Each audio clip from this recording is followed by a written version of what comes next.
Hello there everybody, and welcome back to another episode of An Ecologist Plays, where we play games and talk about nature. And we are back in Avatar Frontiers of Pandora, and we are looking for the Tsahik of the Kame'tire clan, Anufi, and she should be somewhere up ahead. So of course we've got the rope plant over here blocking the entrance, the main entrance into Anufi's place, and you can only open that from the inside. So there has to be another way in, and it seems that there are some tendrils leading up here, and we're just going to follow that and hopefully get another entrance up here. Aha, there's something right here. Hello, and there's a person. Hello there, person. Are you lost, stranger? I am looking for Anufi.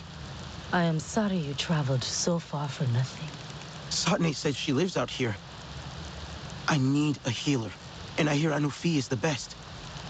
Our Tsahik doesn't see anyone lately. Mokasa forbids it. I stay around to make sure she is cared for. If I could just talk to her. My people need her healing. I noticed the mark, stranger. Perhaps she would make an exception. But maybe you can help her too. I can try. But how do I get inside? She created a barrier using those mushrooms. I don't know how it works, and she has her own hidden entrance. I cannot help, but I won't stop you if you figure it out. Not sure how Zamhild here doesn't know how these mushrooms work. Interesting that she says it's a type of fungus. Now we have talked about the gateway lilies in one of the earlier episodes when we got our ikran, but if you missed that, it's basically a plant animal, one of the planimals we have in the game here, and you can see it's actually got some proper leaves at the top there, and then it forms this big purplish leaf lower down. So this very often blocks entrances to caves and stuff like that. And then you have the roots all along here. And all along the roots you have these smaller leaves. And these roots, if you go to their tip, they have a larger leaf. And if you now go and touch this, that will retract. That's it. Causing a whole bunch of these other smaller ones all along the root to actually release this puff of pollen. And then eventually, if all these little bigger leaves, the tips of the roots have actually retracted, the big leaf at the cave entrance will retract. Of course, the planimal uses energy to retract the leaves, so they don't want to do this unless it is absolutely necessary. But the gateway lily does use this to its own benefit as well, because if a predator now walks along here while there is this puff of pollen, they will of course get pollen stuck on them, on their bodies, and if they now go to another gateway lily, there's a chance that they can actually pollinate them. So they are making the best of a bad situation. So we've gone to that one, we need to go to this one. So I think this one has got 3 of these little buds at the tip that we need to get to retract. Bright colors as the pollen of course gets released. Now the Araneae have learned to actually very carefully walk among the gateway lilies, so they don't actually trigger them to do this. And in the process then, it looks like that is not open yet. And in the process, they then allow these buds to remain open, and they are able to then collect the pollen from it to use it in their dyes with their silk. Oh, there's one right by the entrance here. Okay, so there we go. Now the planimal over here should now pull back completely, or not. Apparently, there's another one here. Oh my word, there are lots of these little buds. Okay, so maybe this one is it. Once all the buds have been disturbed, then the main one opens up. Okay. Now, interestingly, I thought about it earlier. We, as humans, coming from Earth, we automatically assign all these plants and animals into familiar groups. We call the things with cones, we call them conifers, because that's what it is like on Earth. We call the animals around here mammals, most likely, because they have mostly got mammalian traits. Yet a lot of them actually have traits that are not mammalian. They're more amphibian with their very smooth skins, and they may actually be completely different taxonomical groups, but we still classify them as mammals. And the gateway lily here is a good example, because it's technically not a plant, it's not an animal, in fact it is a planimal. So we don't have that on Earth, yet we have it here, and it's quite possible that if you go to explore an alien world like this, you're going to find plants and animals that defy classification into any one of our taxonomical groups. Most of these plants, in fact all of these plants most likely, will not be related at all to any of the species we have on Earth. So too the animals. You won't necessarily be able to find anything similar. Yes, you'll find similar niches, similar roles being filled. You'll find, for example, the tetrapteron over here fulfilling the niche of a pelican or a flamingo, but it's not a bird. I mean, birds don't have 6 limbs. So what is it? I mean, this is definitely something completely different, a different taxonomical group, but we call it a bird because it resembles a bird in our paradigm. Anyway, so animals like these gateway lilies really defy classification completely. And previously I also talked about the old man's beard, the lichen we have growing over here.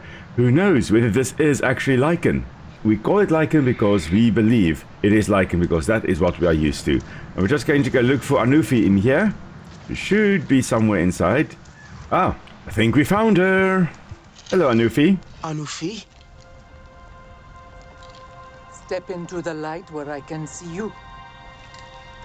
I was told you are the greatest Kame'tire healer. Lies? Yes, there was once pleasure in healing. And power too. The power to harm. These hands are proof of that. And the tiny thing I made, Aww. like this. I made it to heal, but it only did harm. And now your people lie in the fog. What did you do? Child! I killed you. All of you. No. The sky people came for us. No, it was me. So many dead already. No. I told you, it is too dangerous. I cannot risk trying to heal any other innocents. But our wounded will die without your help. Then they will die.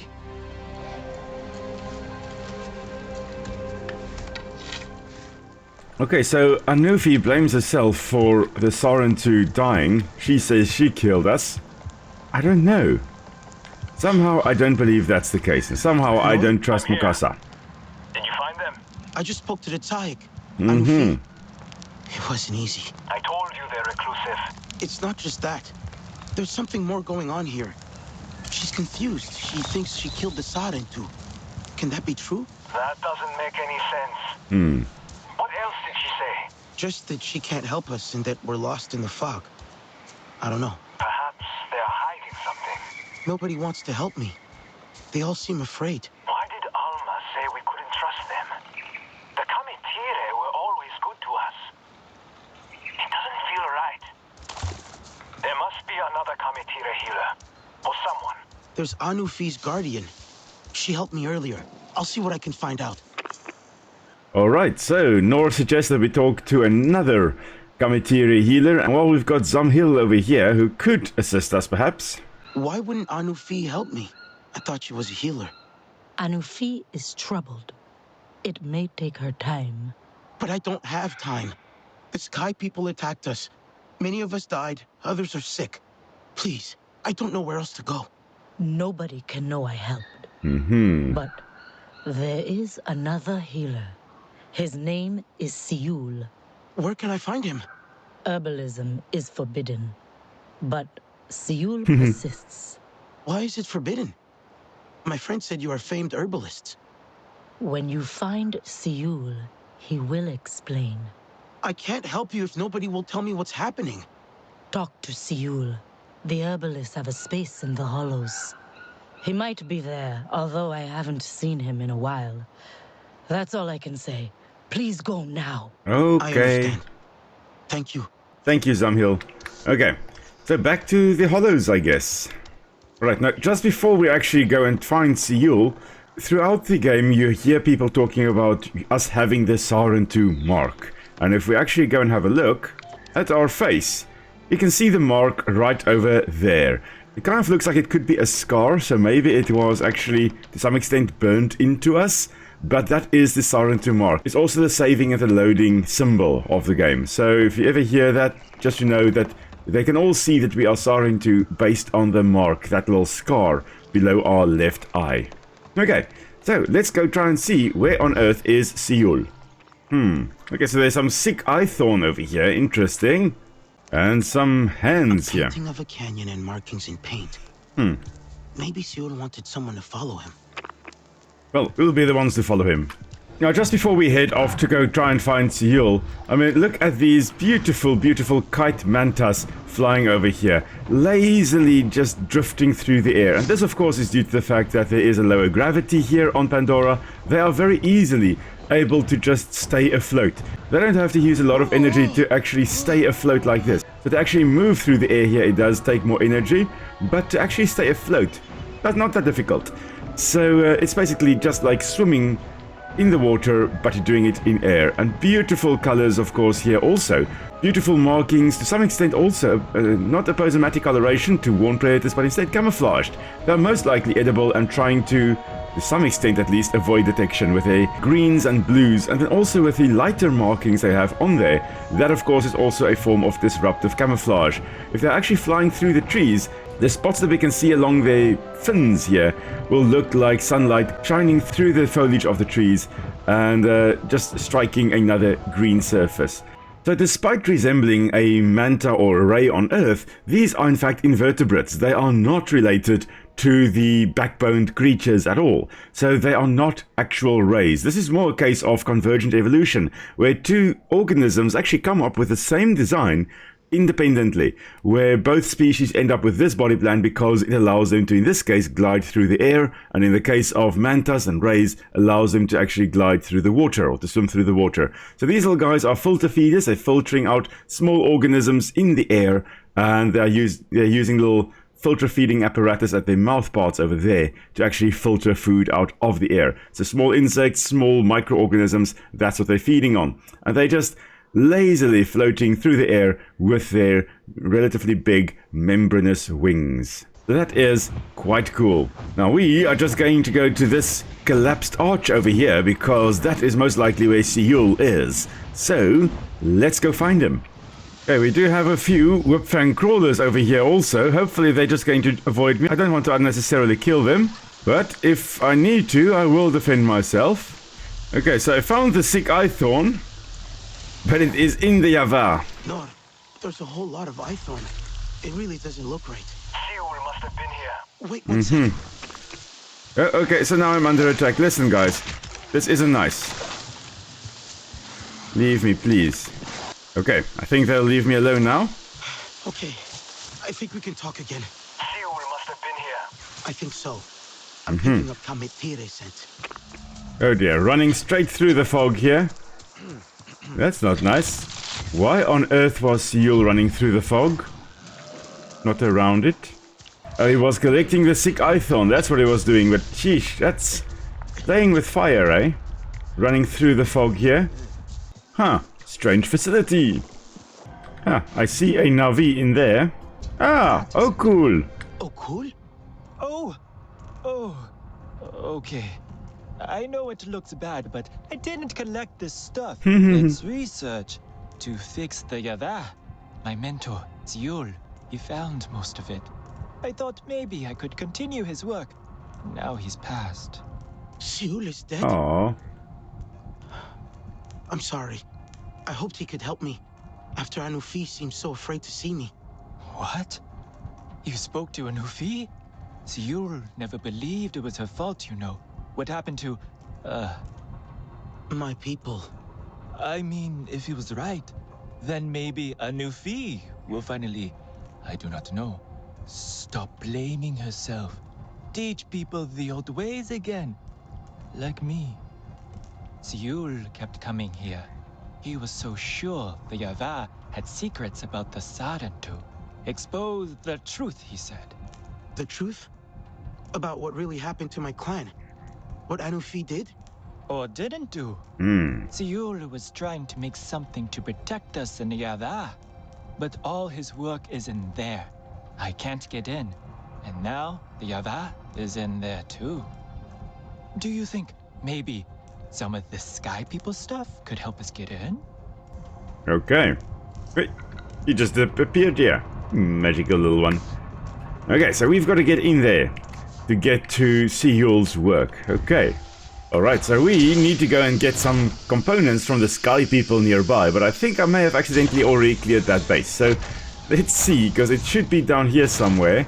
There should be a big base, and as you can see, oh, I think they may be back.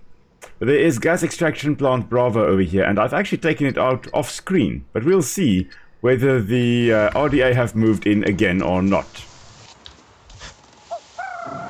Oh no, where is Temek? Temek did not want to come and help me. Well. Okay. I'm still very curious to see whether the RDA have moved in again or not, because apparently it is polluted and it seems like there is something happening there. Alrighty, so I guess we're taking them out again. Da-da-da-da-da-da. It's RDA killing time.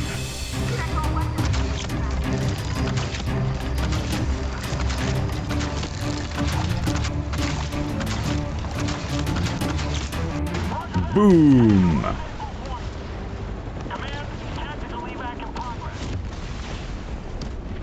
Since I have already cleared this base, all the loot crates have already been opened.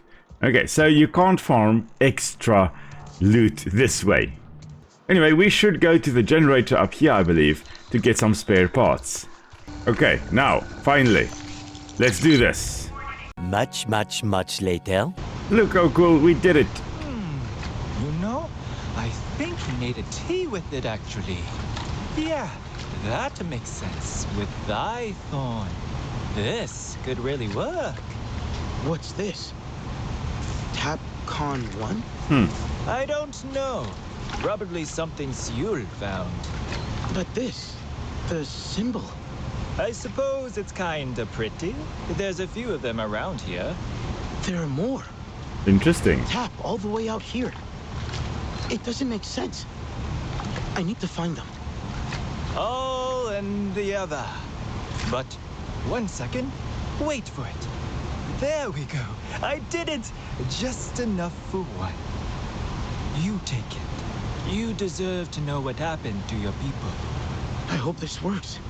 Thank you, Seul Okul. was never wrong. You can enter the Javä now without harm. I bet my life on it. That tap symbol. Do you remember where you saw it? Yes, in the flatlands. A big rock with fallen trees twisted by metal wings. Good luck. I have every confidence in you. Okay, so Okul over here has made us a nice little antidote for the Javä. And that means we can now head in there without any problems. We also have found this crate with Tapcon 1. Tap, of course, referring to the ambassador program, for which we as the Sarentu were taken. And we are going to go and hopefully next time find out a little bit more about what happened to us. For now, however, we're just going a little bit more towards the east. Well, east-southeast. And there is something interesting I do want to show you.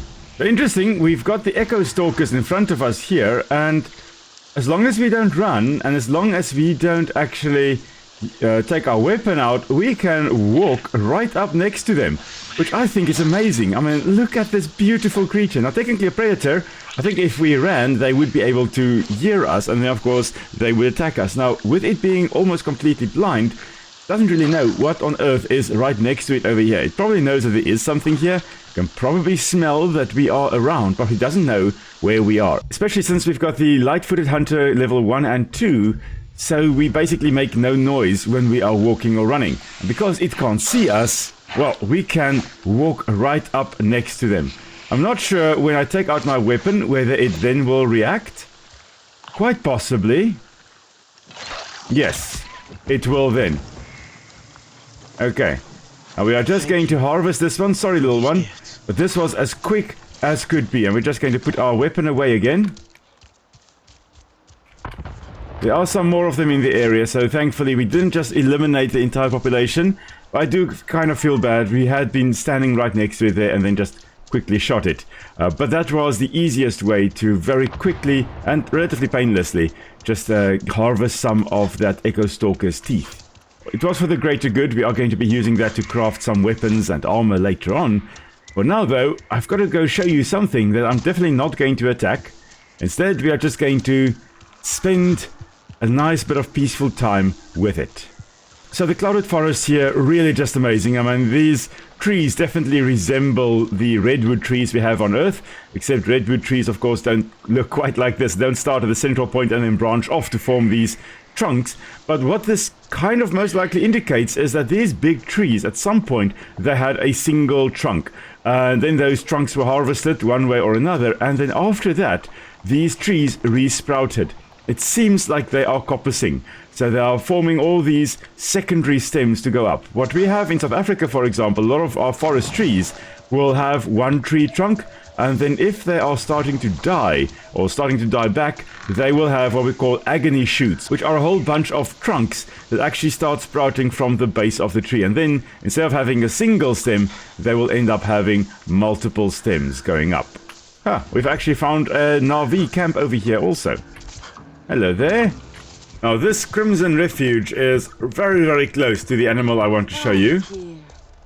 And it is, in fact, right over here. You can see some of it sticking out. Looks like a big flower, and then as we come closer, I mean, look at that. This is just amazing. One of the largest creatures we can interact with, and it is absolutely beautiful. So around here, if you actually stand here, as far as I recall, you will not be attacked by any creature. The Sailfin actually releases most likely a pheromone that calms everything in the area. And you can use this to your advantage by actually making a bond with it. Hello there. Yes, you are an absolutely gorgeous creature. Oh. And in the process of us making the bond with it, we actually get some of that pheromone on us. And now, for the next half an hour, creatures will most likely not react to our presence. If you want to casually go around walking in the forest, well, make a bond with one of these Sailfin Colossi, and you will then be able to walk among the creatures of Pandora without any problems. You also will find right next to it always these Sailfin blossoms. There's superior quality there.